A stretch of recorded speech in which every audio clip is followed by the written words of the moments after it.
July 17, 2026 അതായത് ഇന്നാണ് +1 card result വരുന്നത്. റിസൾട്ട് വന്നതിന് ശേഷം വാട്ട് ഈസ് നെക്സ്റ്റ് എന്നുള്ളതാണ് ഇന്നത്തെ ഈ വീഡിയോ. ചാനൽ ആദ്യമായിട്ട് കാണുന്നവരാണെങ്കിൽ സബ്സ്ക്രൈബ് ചെയ്യാനും ലൈക്ക് ചെയ്യാനും മറക്കരുത്. ഓൾറെഡി നിങ്ങളുടെ +2 ക്ലാസ്സസ് തുടങ്ങിക്കഴിഞ്ഞ് പകുതിയോളമായി അല്ലേ? കുറച്ച് ചാപ്റ്റേഴ്സൊക്കെ കംപ്ലീറ്റ് ചെയ്യാറായി. മന്ത്ലി എക്സാംസ് ഒക്കെ നടന്നുകൊണ്ടിരിക്കുകയാണ്. അതിൻ്റെ ഇടയിൽ കൂടിയാണ് +1ൻ്റെ റിസൾട്ട് വരുന്നത്. +1ൻ്റെ റിസൾട്ട് വരുമ്പോൾ എല്ലാ വിഷയത്തിനും ഫുൾ A+ കിട്ടിയില്ലെങ്കിൽ +2ന് ഫുൾ A+ കിട്ടുമോ? അത് മാത്രമല്ല, എന്താണ് ഡബിൾ പാസ്, എന്താണ് പാസ് മാർക്ക്, ഈ വീഡിയോയിലൂടെ പറയാൻ പോകുന്നത്. ഇനി നിങ്ങൾ ഒരു സബ്ജക്റ്റിന് ഫെയിലായി പോയാൽ ഇനി എന്താ? നമുക്കറിയാം, ഈ വട്ടത്തെ ഇമ്പ്രൂവ്മെൻറ്റ് കുറച്ചുകൂടെ നേരത്തെയാണ് നടക്കുന്നത്. അതെന്തുകൊണ്ടും നല്ലതാണ്. കാരണം നിങ്ങൾ +2ൻ്റെ പരീക്ഷയുടെ കൂടെയാണ് ഈ +1 കൂടെ എഴുതേണ്ടി വന്നാൽ നമ്മളൊന്നും പഠിക്കില്ല.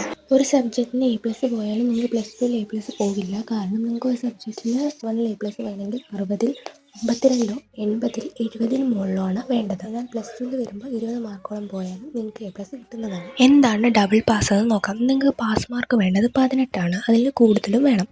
അപ്പോൾ +1ൽ നിങ്ങൾക്ക് 18 കിട്ടി, +2ൽ നിങ്ങൾക്ക് 18 കിട്ടിയാൽ നിങ്ങൾ ആ 2 സബ്ജക്റ്റും ജയിക്കും. എന്നാൽ ഡബിൾ പാസ് എന്ന് വെച്ചാൽ +1ൽ തന്നെ നിങ്ങൾക്ക് 36 മാർക്ക് കൂടുതൽ കിട്ടുകയാണോ എന്നുണ്ടെങ്കിൽ നിങ്ങൾ +2 ആ സബ്ജക്റ്റ് ജയിച്ചിരിക്കും.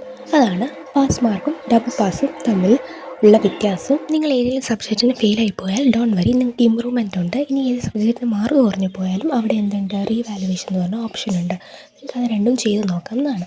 ആൻഡ് നിങ്ങൾ ഒട്ടുകൊണ്ടും പേടിക്കേണ്ട. ഇമ്പ്രൂവ്മെൻറ്റിനും റീവാലുവേഷനും നിങ്ങൾക്ക് ഹൈ മാർക്ക് ഏതാണോ അതായിരിക്കും കൺസിഡർ ചെയ്യുക.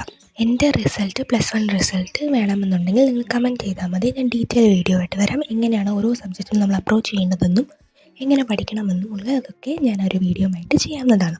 ഇനി നിങ്ങൾ +2ൽ എങ്ങനെ ക്രാക്ക് ചെയ്യണം, +2ൽ ഏതൊക്കെ സബ്ജക്റ്റ് എങ്ങനെയൊക്കെ പഠിച്ച് എങ്ങനെ നല്ല മാർക്ക് മേടിക്കാമെന്നൊക്കെ ആഗ്രഹം ഉണ്ടെങ്കിൽ നമ്മുടെ ചാനൽ ഫോളോ ചെയ്യാൻ മറക്കരുത്. So by.